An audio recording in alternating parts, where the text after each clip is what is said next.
Bonjour à tous et bienvenue. La concentration de CO2 dans l'atmosphère augmente depuis... Hé, le CO2, c'est bon pour les plantes. Et sans elle, on n'aurait pas d'oxygène. Tu es contre le développement des plantes? Ah, ben non. Voilà Bob. Alors oui, effectivement, le CO2, c'est bon pour les plantes. Mais tout est histoire d'équilibre. En revanche, dire que sans les plantes, il n'y aurait pas d'oxygène, c'est oublier qu'elles ne sont pas les seules à en produire. Le phytoplancton des océans produit entre 50 et 70% de l'oxygène de la planète. Pour ce qui est des plantes, elles utilisent le CO2 avec la photosynthèse et rejettent de l'oxygène. Les humains font l'inverse.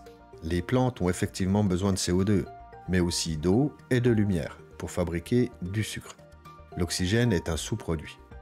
Le sucre reste dans la plante pour faire les fruits, les feuilles, les tiges, les racines.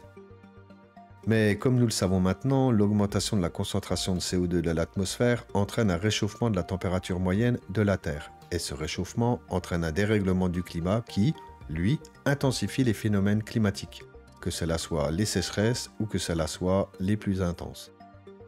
Comme nous l'avons vu, pour que la photosynthèse se fasse, il faut plusieurs ingrédients, et l'un d'eux est l'eau. Par exemple, dans le nord de l'Europe, s'il y a plus de CO2 et toujours de l'eau, c'est favorable pour les plantes et les cultures. En revanche, pour le sud de l'Europe, s'il y a plus de CO2 mais moins d'eau, cela sera défavorable aux végétaux. Par ailleurs, les sécheresses intenses entraînant quant à elles des incendies qui détruisent les plantes. Donc dire le CO2 est bon pour les plantes est exact en ce qui concerne les plantes en elles-mêmes, mais trop de CO2 dans l'atmosphère peut aussi être néfaste aux plantes à cause de l'augmentation de l'intensité des sécheresses. Tout est donc histoire d'équilibre.